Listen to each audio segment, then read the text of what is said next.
Hello, everybody, and welcome into the Fan Interference Podcast. We've got our regular crew, Tim Beeman on the buttons, Everett Hutto in studio, and Ty Collins in Atlanta's beautiful Hartsfield International Airport. That's right. On his way to Tallahassee to watch the Deacons and the number 4 Seminoles play this sitting weekend. Sitting on a floor with my back against the wall. You should have your back against the wall. That's good. So you can see everything coming at you. That's good. That's right. That's right. That's important in that airport. Sitting on a pebble by the river playing guitar. Wondering how you ever really got this far. Man, I love it when you sing to me, man. All right. So the last how about time, that Final Four, huh? I was going to say, the last time we were together, the tournament had just started. It was opening day. It was the Thursday of the first round. We made our picks. We did pretty well considering all the number 1 seeds went through. I know you had all 4 number 1s. I had 3 of the 4 number 1s. And to be perfectly honest, if I was picking with my brain, I would have put Florida in too, but I just can't on principle. You had said out loud that you thought that they could. No, I know Florida's really good. I'm still pulling for Duke. Yeah, I think Duke's really good too. Like, I've seen a lot of stuff, and this is actually kind of something I want to bring up since I know Ty Fault has paid attention to Duke, not necessarily willingly, but by force he's had to pay attention to Duke. A lot of people calling this the best Duke team ever. Like saying this is better than Christian Laettner, Grant Hill. These guys are the best collection of players that Duke has ever had. Do you buy that? No, don't buy that at all. Why not at all? I mean, they are in the Final Four. They might win the national championship. Because, I mean, the first champion that with Laettner, Hill, Bobby Hurley. Yep, that's Brian the Davis, team. That's. There's no way you could compare that team to this team. I mean, they're a totally different team. They're a totally different team without Coach K. No. Without Flag. Flag. Without Flag. Yeah, but that Duke team's a totally different team without Grant Hill. Obviously, your best player, you're a different team without. That's not the question. The question is, you could argue, but they was like they had 3 All-Stars on there. That team with I'm not Bobby convinced Hurley this team doesn't have 3 All-Stars. And Grant Hill. I don't know. Flag's going to be an All-Star. Yes, so Knippel's going to be an All-Star, and those are just freshmen. Is his name really Knipple? Knipple, yes. And then the big guy, the guard, they think is going to be Proctor. They think is going to be an All-Star as well. I mean, you could have Proctor, Knipple, and Flag all be All-Stars in the league. I think time will tell, but I don't. Obviously, but I'm not going to. I'm probably going to side on that it's not.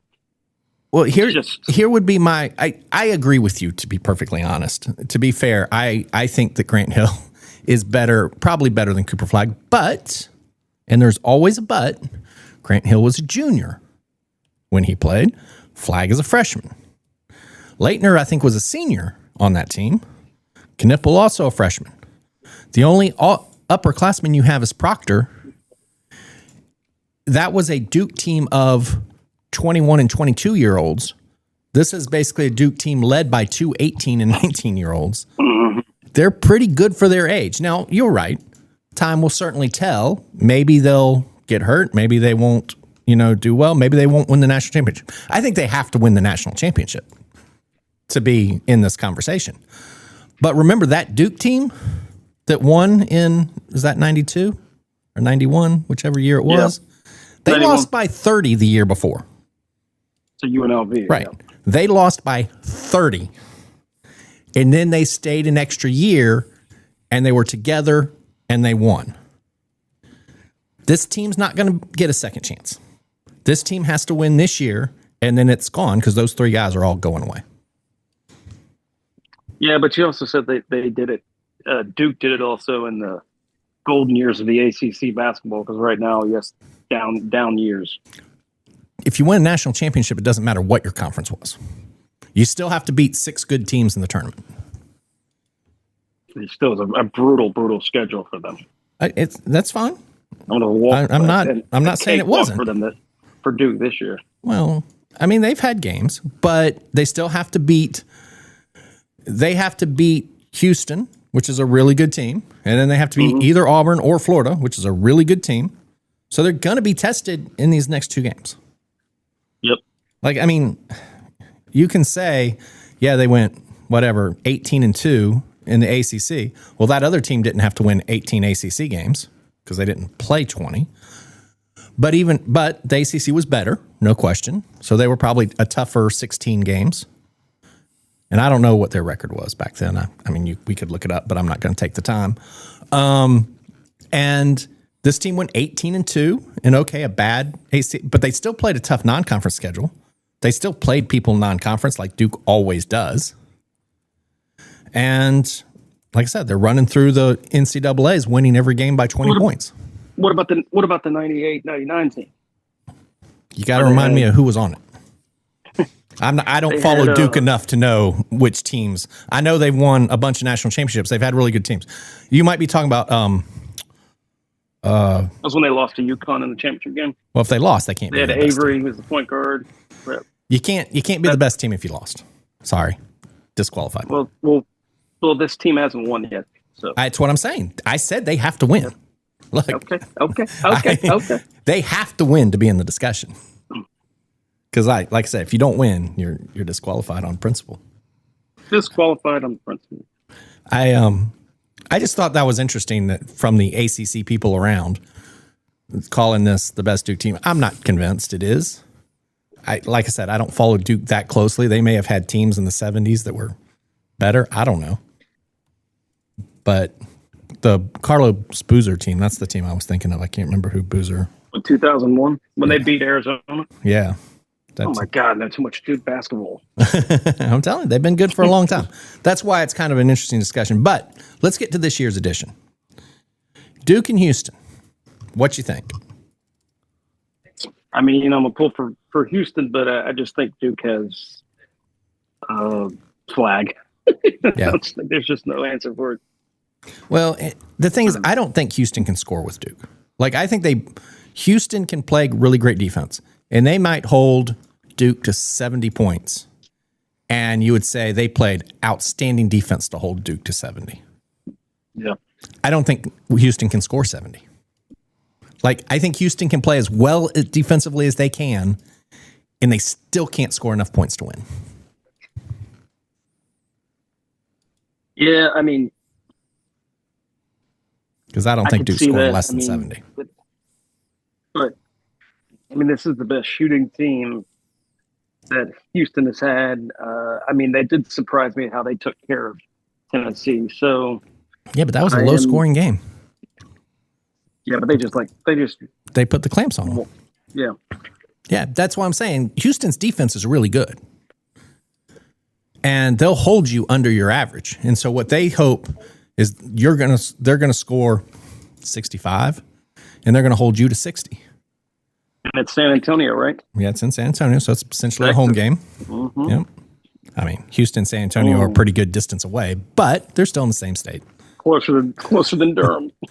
It's closer than Durham, no question about that. Not as close as Austin, but closer than Durham. So the other one is, of course, Auburn and Florida, the SEC game. Yeah. I know you got Florida in that one. Yeah, I trust what Todd Golden's doing and how they've been just kind of possessed. I know Texas Tech gave him a little ride, but Texas Tech should have won that game. All they got to do is make free throws and they win. You're very lucky when the other team misses free throws. Sometimes when you're good, you just get luck. So. Well, that's fine. You make your own luck most of the time. Like you do, and you got to make shots and you got to make plays at the end. And Florida certainly did that. But if Texas Tech makes a front end of a 1-and-1, the game's out of reach, and they missed. So there's no defense against free throws. It's not like you put out your best free throw defense out there. Mm-hmm. So that's right. So they got a break. Now they took advantage of the break, and that's what you have to do. And I think that's what has to happen in these games. I mean, I don't think you count on beating everybody by double figures. And so you're going to play some close games, and you're going to have to catch a break.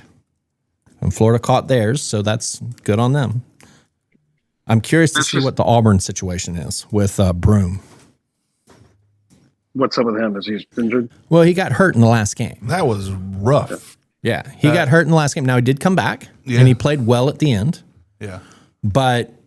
And probably he's fine. Like, he's had a week, and you know how college one of the things they talk about, poor college kids, they don't get anything. They're, whatever, just playing for a scholarship. Yeah, you got athletic training taking care of you 24 hours a day to make sure you can play. Do you know how much money that would cost if you went to a physical therapist 4 times a day to get, back to be able to play?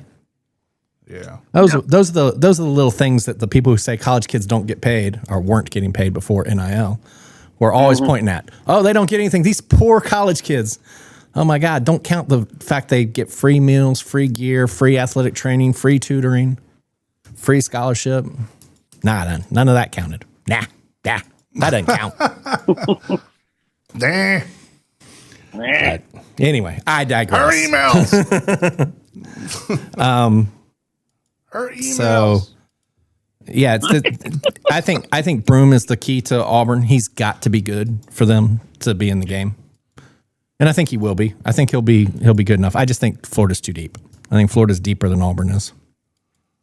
Yeah, I mean, Florida beat Auburn at Auburn, and Broom had 18, and it was just Broom and Kelly going at it. That was pretty much it. But Florida, with their depth, and Todd Golden was also he was a volunteer assistant under Bruce Pearl too. So they both know each other. Nice little storyline. Yeah. So, but yeah, not only am I a Florida fan, but I also got to talk with Todd Golden for like 30 minutes and thought he was a humble and nice guy. So really, you thought he was humble? Yep. Yeah, he was humble to me. This is when he was with San Francisco. Oh, at San Francisco. Okay. You talked to him at a different time than I talked to him. I talked to him last year when he was at Wake Forest, and he wasn't humble at all. It was what was it? It was just 2 years removed or a year removed from when he was. Oh. I don't know. I got a completely different impression of him when we were talking to him last year at Wake. He seemed like a cocky little thing. Ivan blew up his ego a little bit. I was like, you ever go up there and show him how to shoot threes since he owned the St. Mary's 3-point percentage school record? And he's like, I can't shoot that much anymore. I'm like, you want to put on your shoes? Yeah, well, I don't know. Anyway, hey, I'm sure he was, I don't know. Who knows? I've only met him once, and I thought he was a little on the cocky side, but I expect coaches to be cocky, to be perfectly honest. It's one of these things where people who are really good at what they do know that they're good at what they do, and so they have a lot of confidence, and sometimes that comes across as cocky, and that's just the way it is. I have not met a successful athlete or coach who is not a little bit, self-absorbed. I mean, it doesn't even have to be self-absorbed. It's just they know they're good. Like, you're good.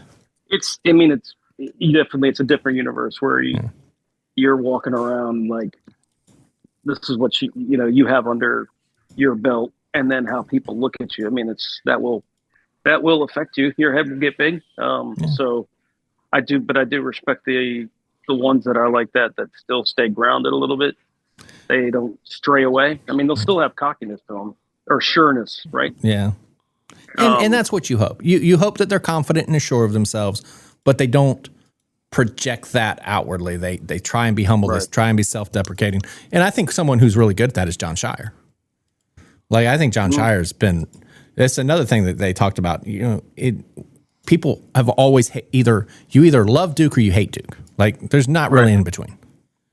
And someone was talking about how this Duke team is kind of likable. Like – John Shire's not really a prick. He's kind of a nice guy. And the players are, young and kind of nice. And they're just not really a hateable team like so many other Duke teams have been. Like last year's team. Like I said, you can point to any number of Duke teams. But one of the problems Sometimes with it's Duke, just synonymous. yeah, one of the problems with Duke was Mike Krzyzewski, for as great as he was, Yeah. didn't allow people into practice, didn't allow things to happen, and was very standoffish. Like, he was like, man, I'll only talk to Dick Vitale. I'm not talking to Joe Schmo over here.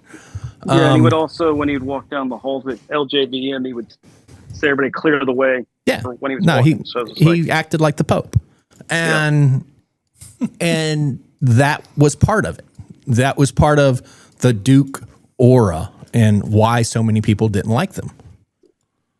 From what I've heard. But that's also exactly why many people did. Yeah, exactly. Yeah. By all accounts, and I've only met John Shire a couple of times at Wake in the 2 years he's been there. Or I guess he's been there 3, but they've only been to Wake twice.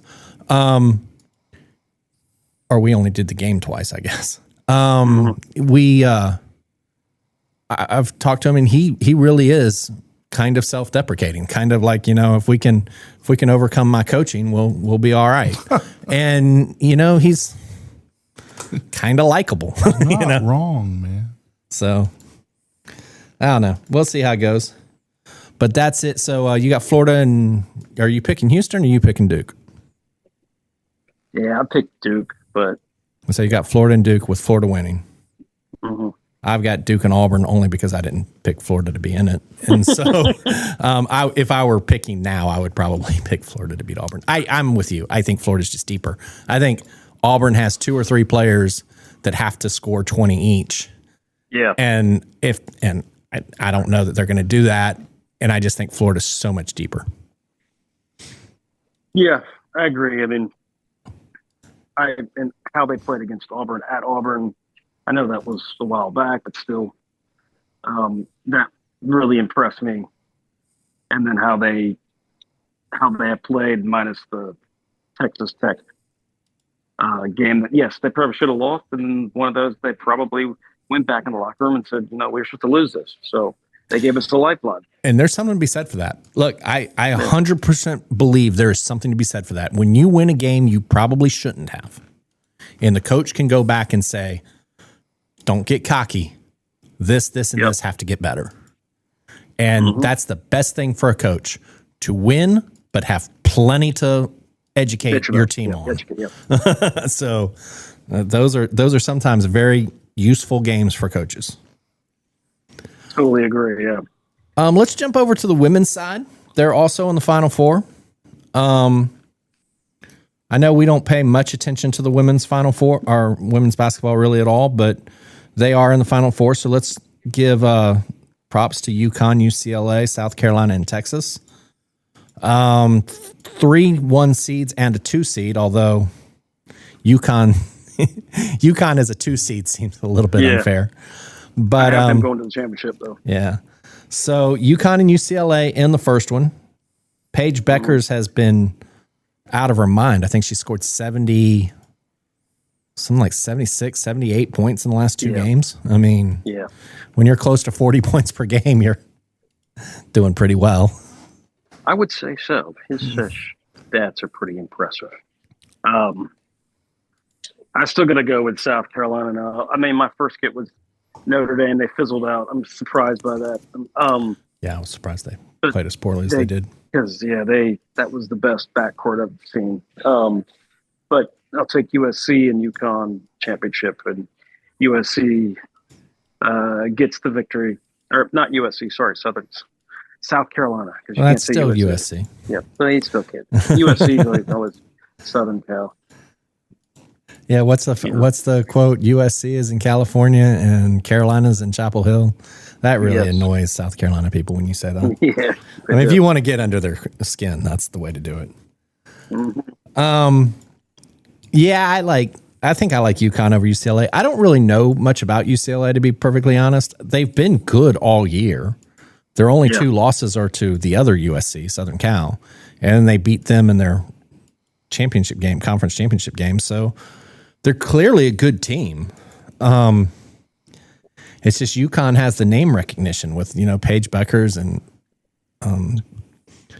I can't remember her name. something. I can't remember. Steve. No, it's definitely not Steve. I think it's Asa Fudd. Something like that. I said that to Alex the other day. Steve. Because I was trying to choose. She was like, I was like, what's the name? And she just looked at me and goes, Steve. And I was like, did you talk to Tim? And she goes, why? I said, that's what he says all the time. And I just start busting out laughing. Yeah. That's even women. That's like I did just now. It's always my go-to name. Steve. And when it is actually Steve, then I'm like, well, the joke didn't go anywhere because of that. It's still pretty funny. Yeah. But I think UConn's got Asa Fudd. That's her name. Asa Fudd. Azzi. Asa Fudd. Fudd. She's a really good basketball player. Just a really funny name.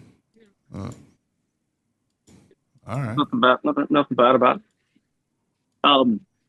Yeah, I just think that UConn's out to prove something. I think because of their experience, they'll beat UCLA and play South Carolina in the championship. You're not giving Texas any credit, even though Texas and South Carolina, remember, tied for the SEC championship. Mm-hmm. And South Carolina got the number 1 seed due to a coin flip. Because they flipped it. Yep, that's a good storyline. And now they're playing in the Final Four. So this is effectively the SEC, the true SEC championship game. That's true. That's true. And it's the same thing. I'm with you. Like, I don't know Texas very well. I don't know any of their players. I don't know who their coach is. I know nothing about Texas other than they've been number 1 for a good part of the year. Yep. South Carolina's just won 3 of the last 5 national championships, and Dawn Staley's a really good coach, and I feel like name recognition and sort of what I know about women's basketball is UConn and South Carolina are the 2 best teams. Mm-hmm. So, yeah, I would pick them too, not for any real basketball reasons. Yeah. Well, it's going to be 2 SEC teams, and that's going to be the thing. SEC rules everything. Football and basketball. Well, they do. And that's where the money is. I mean, when your schools are making $40 and $50 million a year, it's really easy to get good players when you're allowed to pay them. Ohio State is on the other line. Hold on. Well, look, the Big Ten's making a lot of money too. Yep. But we haven't talked about Ohio State in this, either the men's or the women's teams yet. Mm-hmm. Look, they can get there. Like I said, they're making similar money, and they can pay players too. Ohio State's just made the decision to go all in on football, whereas the SEC schools, and it's not all SEC schools, but you've got sort of more SEC schools are going, you know what, we're good in football, but we're also going to be good in basketball. Let's talk about Alabama for a second. Mm-hmm. Alabama, very good in football, has a Sweet 16 basketball team. Florida's not good in football right now, but they'll get back, I'm sure. Auburn, again, not good in football, but they'll probably get back. They're getting back up there. Tennessee was, again, CFP football team and Sweet 16 basketball team. Mm-hmm. So, yeah. Spreading the wealth. Spreading the wealth. That's right. Now, the switching gears to the NFL meetings with the new rules. What's your thoughts? My thoughts are, I like the overtime rule. Like, I think I think both teams should have a possession overtime. I've never liked NFL overtime because I've never liked how if it's 9 minutes. I mean, you're going to take the whole time. Yeah. I don't like that they shorten it. Like, it should be a 15-minute quarter because the rest of the game is 15 minutes. You could literally, and you can think about the Washington-Atlanta game in, what was that, week 16 or 17? Washington had the ball for 8 minutes. And yes, they scored the touchdown to win, but let's say they just kicked a field goal. They would have only left Atlanta with like a minute and a half. I mean, there wasn't very much time left in the overtime. I think you have to. which leads me to believe that they're going to, you're going to see it for a year, 2 years, and then there's going to be somebody that can milk the clock all the way, sitting there at the 1 yard line or whatever, and they can score, and they don't get the possession, and they're going to be like, well, that's kind of change. Yeah. But Bill Belichick was complaining that overtime needs a clock. So I know he's in college football now, but he's upset that there needs to be a clock.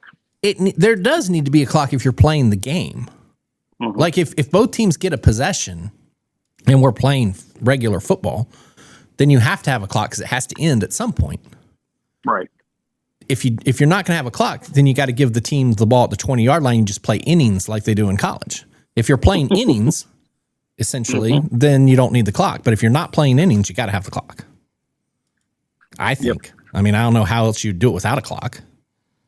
Just say each team gets one possession. But then again, you're just playing innings, essentially, at that point, too. Mm-hmm. So, yeah, I mean, I don't hate that idea, to be perfectly honest with you. If you said instead of giving you the ball, the opponent's 25 where you're in scoring position to start, if you said we'll give each at your own 20 and you got to go 80 yards, I mean, you're going for it on every fourth down. You're not punting, obviously, but I don't know. I think that's a little bit better. It shows the offense still has to move the ball because you're not in scoring position. I think you could even say like the 35. And you got to go 30 yards to get a field goal and, 65 to score a touchdown. I don't necessarily hate that. But again, you're not going to punt. So I guess you could punt and just hope your defense holds. Right. I don't know. I might not hate that idea so much. I didn't really, it didn't bother me about the rules, the old rule. I mean, you get, like you say, you got two possessions. But you don't get two possessions. A team gets it, like, unless they score a touchdown. Right. But it's the score of the touchdown. The problem is football now, you almost expect people to score the touchdown. And so you're still not getting the ball back. And I think you should be able to answer the touchdown. I definitely thought it was terrible when you could just kick a field goal. A field goal and win. But this one, at least, all right, you can score a touchdown and you get the ball with it 20. So it's like your defense. It's up to you guys to at least force them to a field goal because then we get the ball back. Right. But you get gifted because you won the coin toss. Yeah. And I mean, there's a part of me that thinks the defense should be better. Like, you should be able to keep a team from scoring a touchdown.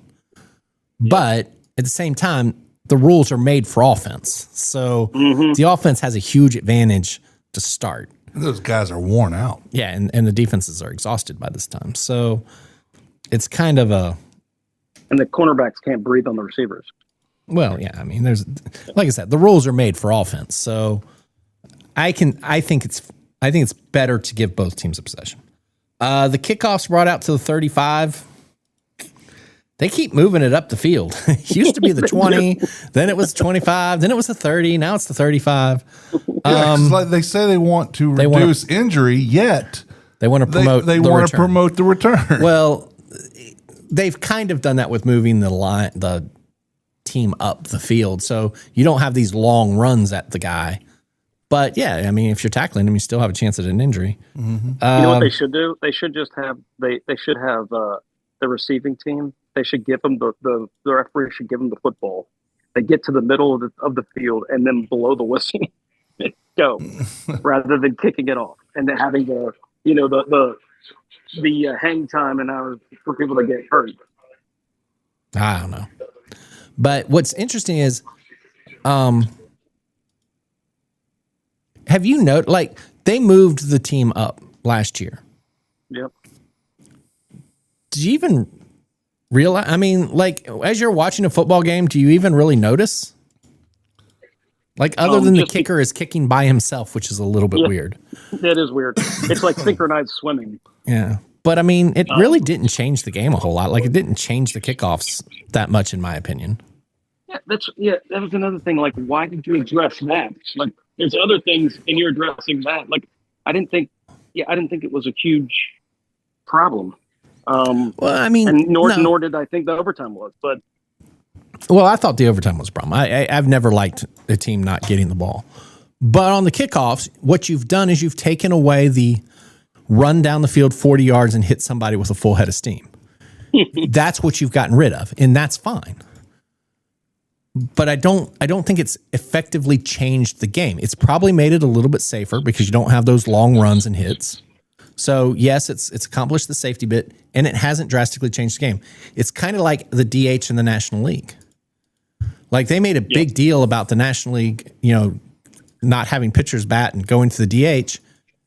And literally the first week of the season, it was completely normal. And that's kind of how I felt about this kickoff rule. First week into the season, it was completely normal. And so it really didn't change the way I thought about the game. Right. What? Yeah, now the tush flip, because we're talking about about safety of players, and then it's like those two come up, but the one that's been like pretty much the loudest problem, if you will, has been the tush push, and they've now decided to discuss that in May. Right. Well, it's because you need 24 teams to change a rule, and they only had 16 that wanted to change it, which is half the league. So there are 16 teams that want to change it, and there are 16 teams that are like, why don't we just get better at it? Yeah. Like, this is my problem with this rule.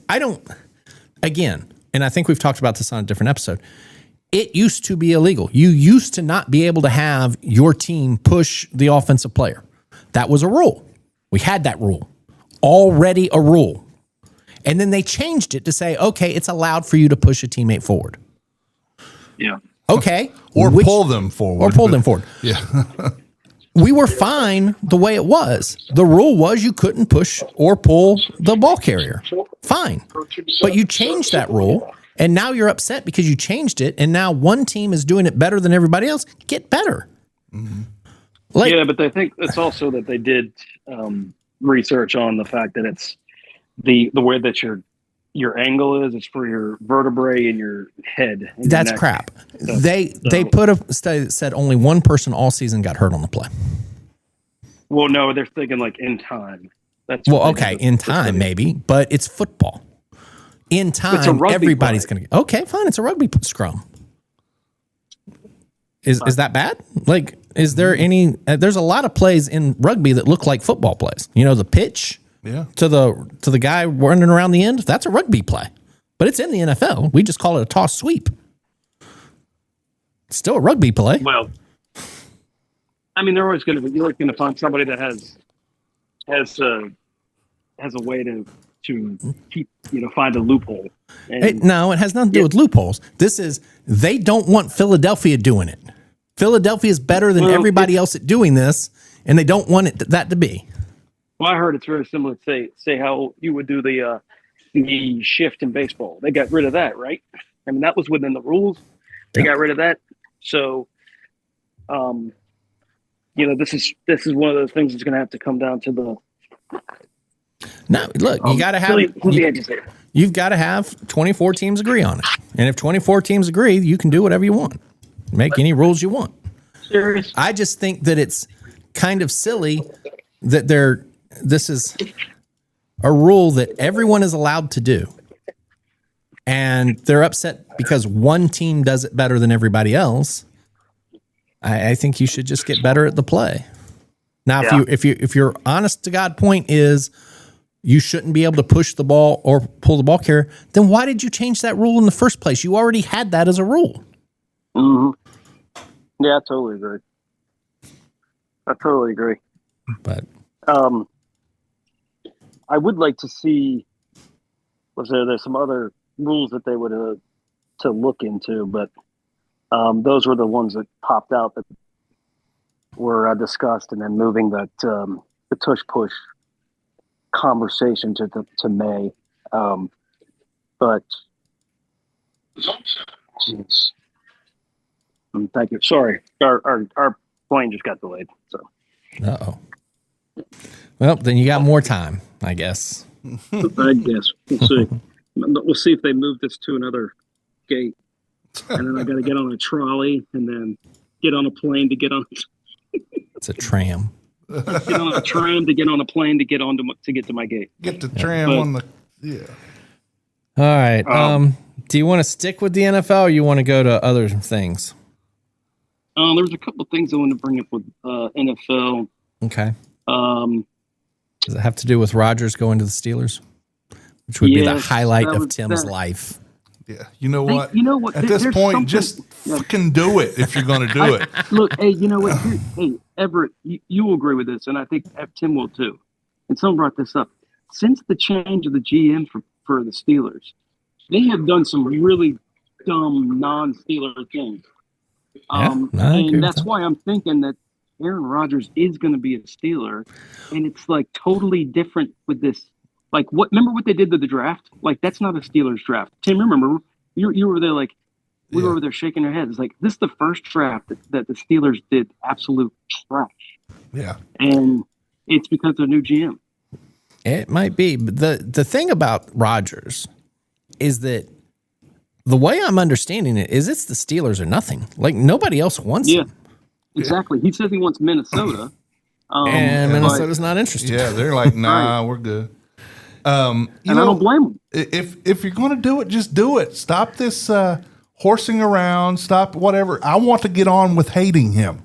So I want to get on with wishing a career-ending injury on him, on my own quarterback.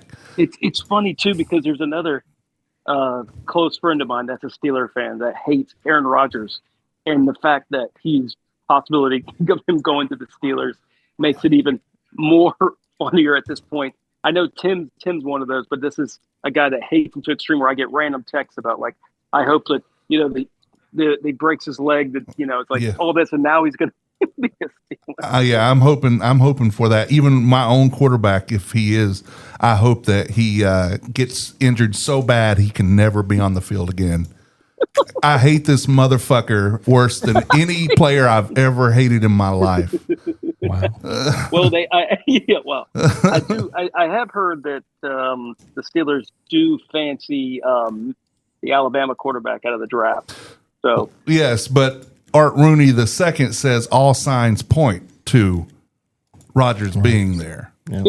I know that doesn't mean that they won't get Rodgers. I'm just saying they might have a Band-Aid for this. Well, you have Milrow. to because he's old. Even if he signs, he's got maybe 2 years tops. So you got to have a second option. He's old. Well, the point is you've got to have a backup plan. Like, well, yeah. Right now it's just Mason Rudolph. Yeah, and that's not really a backup plan. I love how Tomlinson was like trying to sell that. Man, he's a good player. He's a good locker room guy. No, he knows the game well. Yeah, he knows the game well. It's like, come on, Tomlinson. Stop. He's a cancer that deserves more time in this league. Mason does? No, not Mason. I'm talking about Rodgers. You need to stay with us. Yeah. Okay. No, we're talking about Mason. Yeah, makeshift Rudolph. That's your only quarterback. So that's what Tomlinson was sitting there going. Tomlin. LaDainian. Yeah. Tomlin was going saying that he's familiar with our system. He's a great locker room. He's been in the league for a long time. We're pretty happy with Mason Rudolph. Duct tape is strong, but it's not the best way to hold a ship together either. Exactly. I could see right through those comments though. Yeah, that's called we got what we got, and we're trying to make the best of it. Mm-hmm. This is what they told me to say. Yeah, this is what Omar told us to say. Omar Epps? No, Omar Khan. GM motherfucker. That's destroying your. Let's get the two characters as wide receivers and see how that works out with DK Metcalf and Pickett. I do like Metcalf, but I would not be surprised if Pickett wasn't traded on draft day. Yeah, I think that's a pretty enticing situation that could happen. Yeah, and in a way, I kind of wish it was because he is kind of toxic. He's great. guys always get He's that great last when year. he decides he wants to play, but he's also toxic. Yep. Well, we're going to see how this they do in this draft, and if they do get Aaron Rodgers, I mean, I think we'll see how the kind of heat that's going to go on your boy Omar as the GM, because it's night and day from what we've usually seen the Steelers do. Yeah, they're not the solid team that they used to be. Now everything's questionable. Yep. Speaking of the draft, the Athletic was talking about the Titans with the number 1 pick are looking to draft Cam Ward. Cam Ward has begun to separate himself as the number 1 pick in the upcoming draft. Do you think Cam Ward's the best quarterback out there? How far do you think Sanders falls? What are your thoughts? Yeah, the word on the street is Shedeur is slipping, which sometimes is the case that they're slipping, or it's because somebody's put something out because you mean like Deion? he wants. Yeah, like Deion said, "Hey, let's get you to the bottom of the first round. That's where the better teams are." Exactly. That's exactly what I'm thinking. It's like in fact, I should have said that before, like a couple weeks ago. Don't be surprised if you hear things that Shedeur is dropping big time because of some utterings. And I'm like, and then you look and there's Primetime just smiling. Well, Primetime just signed a contract for over $10 million at Colorado. That's pretty impressive for Colorado to pay that kind of money. Yep. Must be the money. Because that Big 12 money's not exactly Big 10 and SEC money. No. That's the only thing happening out there other than pot. I'm not really I need to see more because of the 2 quarterbacks, the 3 quarterbacks. I mean, I know there's a lot of interest now in Dart from Ole Miss, which I'm intrigued by. But yeah, it's not like last year's draft was different for quarterbacks, obviously. I think overall, and you said this, it's like the draft is not as deep, is not as star-studded as it was last year. There's the running backs are good, the defensive line are good. There might be some wide receivers that some are good, but that's about it. So I think there's a top heavy in tight ends, but I love Tyler Warren. But other than that, it's nothing to get too excited about. So, well, you talk about quarterbacks, and this is one of the things, and we've talked about how the draft is an imperfect science and mistakes are made and all these things. Yeah. Because you talk about Dart at Ole Miss, and he threw for a boatload of yards. There were games where he was just throwing for yards and yards and yards. And he can run. He's agile and athletic enough to get out of the pocket and get yards with his feet. So he's kind of got all the things you like. The big arm, threw for a lot of yards, can scramble, can get out of the pocket, can run. He's kind of a I never remember people's names. Josh Allen, kid at Buffalo. Kind of a him kind of quarterback. And Allen was a little bit like this coming out of college as well. Dart never won anything. Ole Miss wasn't. Yeah, but Josh Allen got a lot of press. It was I made sure that I DVR'd some games so I could watch Josh play. That's fine, but he never won. That's my point. Is that he never won anything. He was always the guy that put up numbers, but never won. Josh Allen. Yes. Yeah. And Dart's sort of the same way. Dart has put up really great numbers. He's got really good intangibles, but he's never won anything. Ole Miss hasn't been in the college football playoff. So if he does the same thing that Josh Allen did, then that's really college, good. That's really. But that's my point. Top 5 quarterback. But this is my point. How much do you put on winning as opposed to putting up numbers? Well, I think you got to put where he's playing.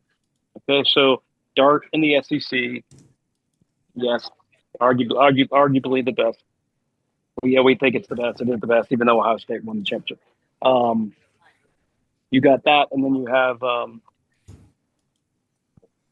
what the talent that he had around him. And he did have good talent because he's got Kiffin that's over there that turned that program around. Still a jerk, but turned it around within a year, and got a bunch of good talent. But yeah, I think that's kind of how you base yours. Now, Josh Allen was playing for Wyoming was maybe a little bit easier because you look at Wyoming's receivers compared to, like, say, what Ole Miss's receivers are, and you're like, Ole Miss has some good receivers. I mean, yes, they do. So it's like, well, wow, his numbers, Josh Allen's numbers with receivers that he had in Wyoming, pretty impressive. Now translate that to a team that he's going to have, really good receivers because they're pros. So, with Dart, like, his numbers with the receivers, I mean, I don't know. He kind of reminds me of the Bo Nix situation last year. That's what it kind of reminds me of. That's another one. Yeah. And actually, he might be closer to a Bo Nix than Josh Allen, actually. I forgot about Nix. But same kind of guy. Again, a lot of numbers. Now, Nix played for 100 years in college. But because that's kind of, you talked about Jalen Milrose. Jalen Milrose at Alabama has won a lot. He's been in the college football playoff. He's won a lot of games. But I don't know that he's a great thrower of the football. Like most of Milrose's stuff. McElroy. Exactly. Most of Milrose's success has come running rather than throwing. Mm-hmm. And other than the big throw against Georgia where the DB fell down, I think he's sort of an average. He's probably above average. I mean, hell, he is a good quarterback. But NFL-wise, I think he's probably an average thrower. Whereas I think you could say, your Bo Nixes, your Darts, you're some of these guys who may not have won as many games in college, may have better arms, may be better actual throwers of the ball. Yeah, I don't know. Maybe if there are some teams that are interested in him, I don't know if they feel as if he was kind of caged at Alabama. They didn't get to let loose with his arm, but his name has been rising on the list. So if you were picking, if you had the whatever pick, and Milrose and Dart were both on the board, and you could have your pick of them, who would you choose? Dart. I'm inclined to agree with you. But anyway, we'll see how it goes. Yeah. But right now they're saying Cam Ward, number 1 to Tennessee. Mm-hmm. And then biscuits and mustard. and then Travis Henry, who's the best of the draft, will go to the Giants. Yes. And looky what Russell Wilson has. A brand new toy. Yeah, but Russell was. I'm not convinced. I'm not convinced he can get the ball to him. Better than Daniel Jones, Danny Dimes. See, I just never understood the Daniel Jones thing when he came out, but I don't know. What, the hype? Yeah, I never saw it in him. Either. I mean, I saw him lose to Wake Forest and not look particularly good doing it. Because we picked them off 5 times. That's what I mean. Yep. I think we had that conversation, Tim, right? I think we did. Yep. I mean, he just never, I just never saw it, but I don't know. People make a lot more money making these decisions than me. All right, let's turn to baseball quickly. Torpedo bat. Because, we got to talk torpedo bats. That's important. The season started, for those not paying attention. We're 1 week in. And I actually wanted to do the podcast last week because I had a Cardinal jersey on and I was headed to Second and Green for the opener. Were you? Good. I did. Well, the problem was the game got delayed by an hour. The season opener was in a rain delay, and so they delayed it an hour or an hour and a half. So I had to have like 3 beers before it started. It was awful. I had to listen to the Red Sox opener at Water Park, indoor water park. Yeah, that's Yay. what you said. That game was actually on against the Rangers. That game was on at the same time. Well, it started before the Cardinal game because the Cardinal game got delayed. But there was a Ranger fan in the bar, and he was watching it. So I did pay a little bit of attention. Cardinals and Red Sox start a series tonight. What? Any bets? Y'all gonna I don't bet? know if it's tonight. It might be tomorrow. No, because they're playing the World right now. Okay, so it's tomorrow because the series with the Angels wrapped up on Wednesday. So this might be a travel day for the Cardinals. They're traveling to Boston. But that series is this weekend. Come to Boston for springtime. Newsflash: the Dodgers are still good. Yep. Yes. Dodgers are still good. 8-0. It's actually funny because the 2 undefeated teams left in Major League Baseball are both in the same division. The Dodgers are 8-0. The Padres are 7-0. So the NL West looks like they might be pretty good. But the Diamondbacks are pretty good too. But they both have had the benefit of playing the Braves, who are 0-7. The Braves started in San Diego and then went to LA, which is a brutal way to start the season. But they're 0-7. Kid just got suspended for 80 games. Yes. Albies is hurt. Profar. They've got like 3 injuries and a suspension all in the first week of the season. It's been rough. All right, Pirates fans, settle down. But the Dodgers are 8-0. The MLB record for most wins to start a season is 13, which is interesting. Who held it? It's because they're 3 times. It's happened 3 times, and it's all 13. It's the 82 Braves, the 87 Brewers, and the 2003 Rays. What these teams have in common, what these 3 teams that started 13-0 all have in common, is none of them won the World Series. That's what I was going to say right away. So, is it good or bad to start the season 13-0? I mean, the Dodgers are only at 8. Something about like the makeup of their roster. No. It turns out they all sucked. They didn't suck. They all made the playoffs. Steve on it. They all made the playoffs. Yeah, would have won, but had none it not of been for them. Steve. None of them actually won the World Series. Steve blew it for him. Yeah, 03 Rays. Wow. Yeah, that's the last team to do it. I remember the 82 Braves because I was young and living in Atlanta and paying attention. B, is that when they had the Dodger blue jerseys? Yeah, that's the old lighter shade of blue, Braves across, the powder blues with Atlanta across. Oh, the powder blues. Yeah. Powder blues, yeah. That was Murphy, Horner. Yeah. Chambliss, Benedict was on that team, Rafael Ramirez. Gene Garber was Torrey was the manager, wasn't he? I believe he was the manager back then. That sounds right. But Gene Garber was their main pitcher along with Phil Niekro. So it was that age. And interestingly enough, they lost in the NLCS to the St. Louis Cardinals, who beat the Brewers and won the World Series. That's why I remember that. As a matter of fact. What? And don't you forget it. Sorry, somebody sneezed out. So, torpedo bats. Don't you forget about it. What are your thoughts? Yes. I think I know your thoughts because it's the Yankees, so you hate it and you think the Yankees should be banned and forfeit all their wins. I know how you feel about the Yankees. I'm not interested in how you feel about the Yankees. I'm interested in what you think about torpedo bats. What is a torpedo bat? All right, so we got to explain. Yeah, because explain. I'm glad Tim brings this up because some of our listeners don't always know what we're talking about. And we torpedoes. They talk about torpedoes.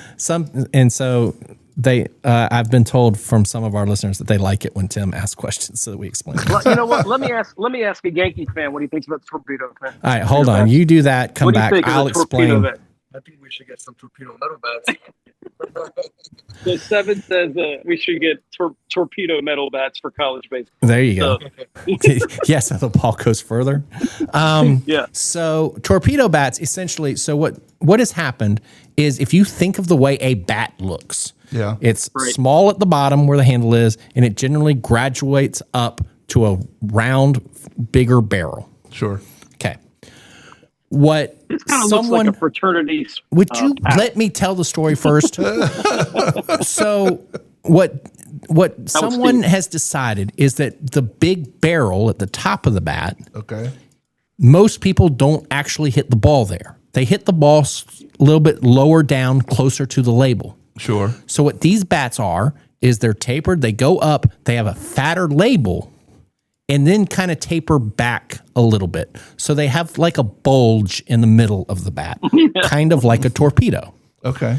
And so that's why they're called torpedo bats. But just take the big part of the bat from the barrel, move it down to the label, and then have it taper. So it looks like Popeye's forearms. Yes. Right, yeah. Okay. It looks like so a the python thought that's just is- slowly digesting. Yes, like digesting a That's rat. great, yeah. A snake digesting a rat. Yes, kind of looks like that. So the thought is you would hit the ball on the big part of the bat more if that big part was at the label rather than at the top. Okay. Still Well, the fits Yankees did that. The Yankees had these bats, and here, to be fair, not everyone's using them.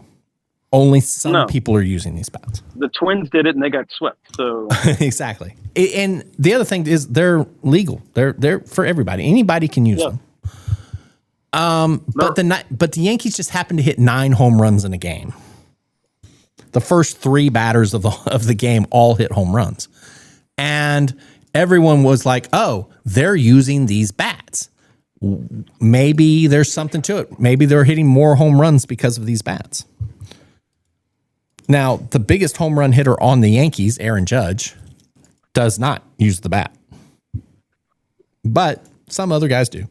Like I said, anytime you hit 9 home runs in a game, people are going to notice. And at first, Major League Baseball came out and said, look, they're perfectly legal. Our rules are there's a length limit, there's a width limit, and the bat can't be bigger around than however long it is. It doesn't actually matter where on the bat that big point is. It just can't be wider than that. Right. right, I applaud that they use science and they decided to do extra research and then come up with this idea.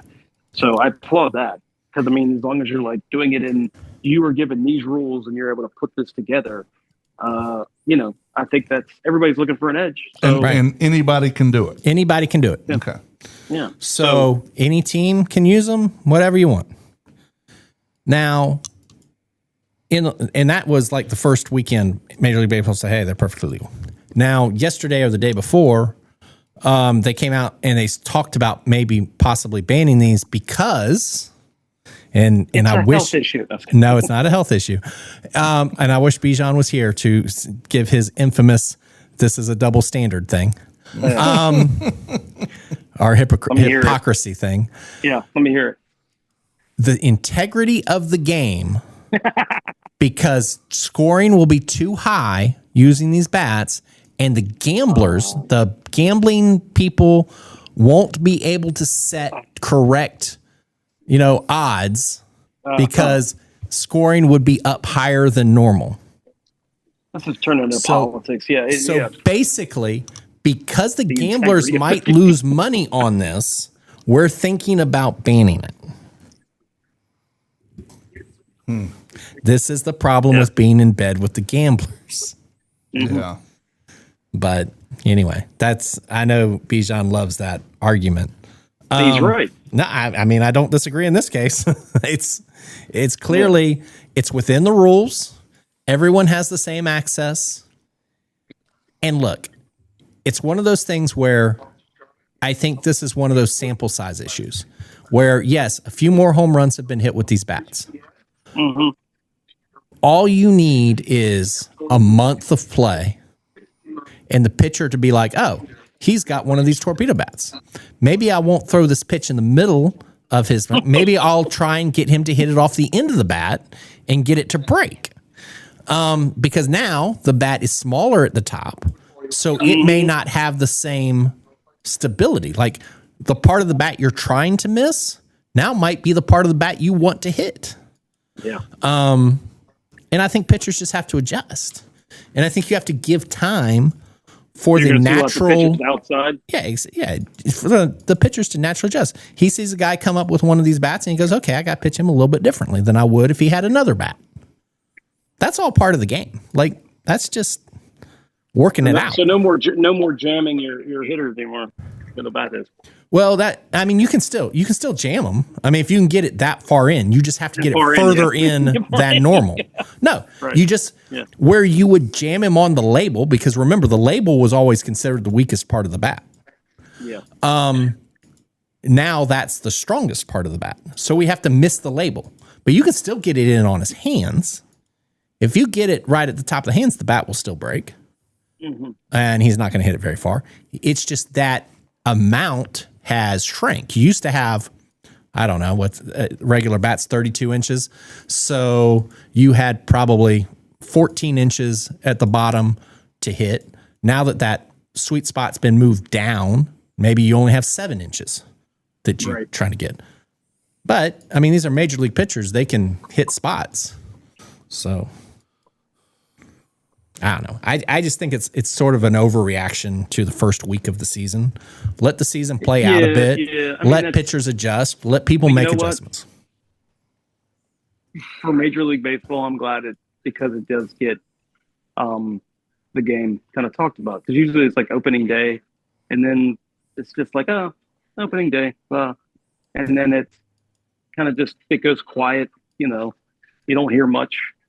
Even baseball fans like you and I, Everett, like it's just still like, okay, well, you know, they'll increase the size of the bags, yay! But I mean, it's not that much. So here you get the people talking, and here you go with, you know, who's using torpedo bats and who's using torpedo bats. Of course, I truly believe it's going to fade away. Like in a couple weeks, but at the same time, it's like to be able to have something that is at the top of the conversation is good. So, well, like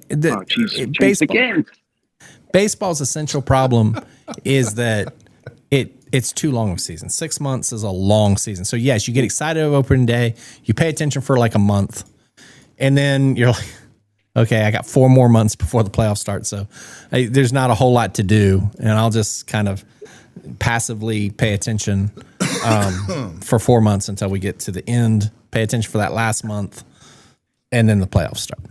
So, yeah, well, I mean, it depends on probably the same way for you, Everett. It's like where we are in the race, and then, you know, if it's July and if we're like, you know, 3 games out of first place, then my interest is going to be higher. But sure, if your team's doing well, you're more interested than if your team sucks. Now the Cardinals are 4-2. They have not lost a 9-inning game yet. Both losses in extra innings. 4-0 in 9-inning games. 0-2 in extra innings. But I don't know. We'll see. It's 162 games. You can't get too excited about the first 6. I know. I mean, you can, but why exhaust your energy? Exactly. All right.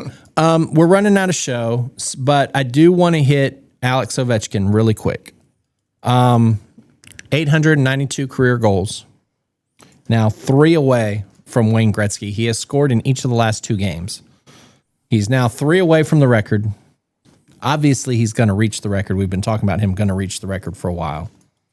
But what is your thought? I mean, now that he's 3 goals away, it's clear he's going to make it. What are your thoughts about the record? Like, do you consider Alexander Ovechkin one of the top 5 hockey players of all time? Because you got Lemieux, you got Orr, you got Messier. Definitely. You got obviously Gretzky is the top, but you've got. I mean, if we're talking top 5, we're talking Lemieux, Messier, Orr. Is he in that company? Howe. Gordie Howe, yeah. and we're leaving some people off. Yeah, but he's definitely whole. He's definitely in that list. So. I think he is. I mean, 890 something goals in the NHL is pretty amazing. And to be the best goal scorer of all time, which he will be, I think he's in the list. Yeah. I'm not putting him above Gretzky, and I may not put him above like Gordie Howe or Lemieux. Oh, yeah. But he's in there. I mean, he's in the conversation. I think it's safer just to leave one of in front of it. Absolutely. An interesting thing. So the Capitals, and again, if Bijan were here, he could talk a little bit more about this.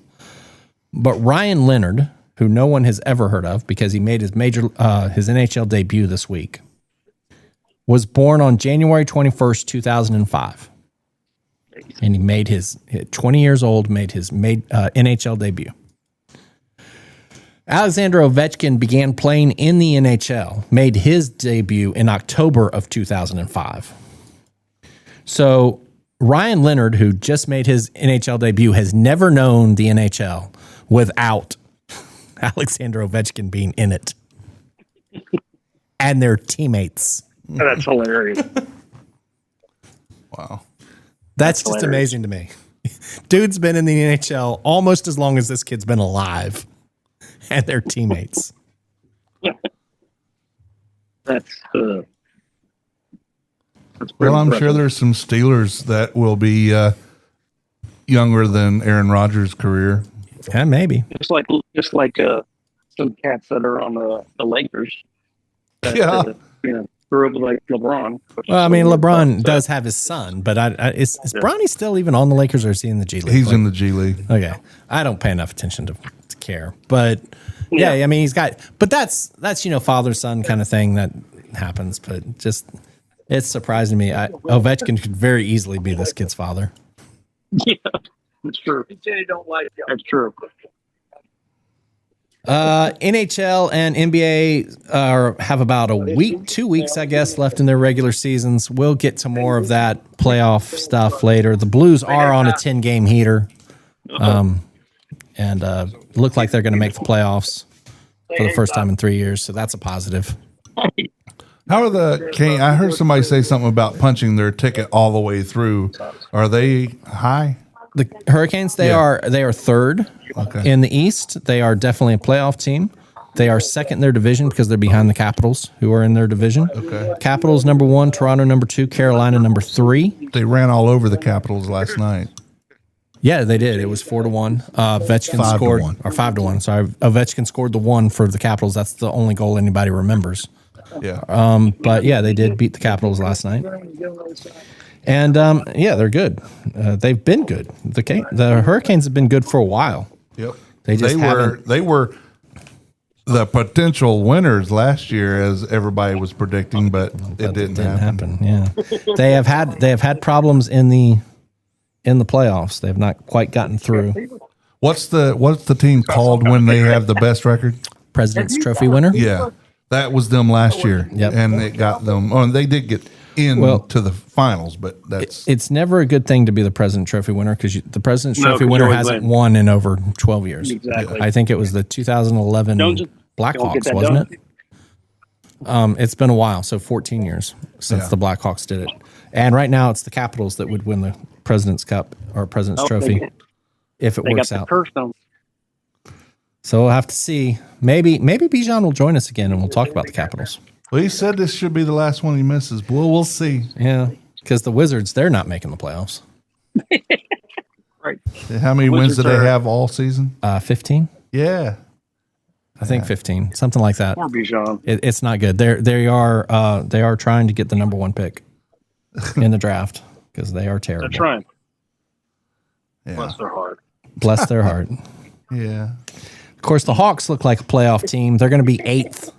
And the Hawks just have that curse of always good enough to make the playoffs, but never good enough to win, and so never bad enough to get a good pick. It's like they're always 8 through 10. They're always good enough to be in the playoffs, but not good enough to have a chance to win, but not bad enough to get a good pick. So it's a curse. I don't know what you do about that. I think some would just say they're all right. Yeah, they're fine. They're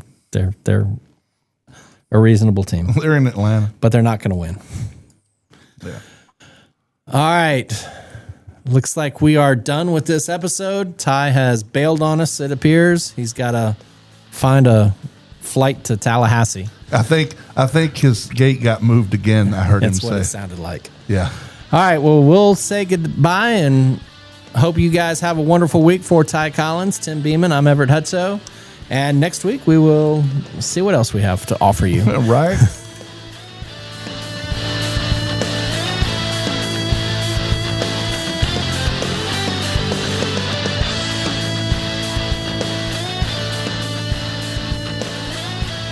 The views and opinions of this podcast are solely those of the contributors and not necessarily those of our distributors or hosting company.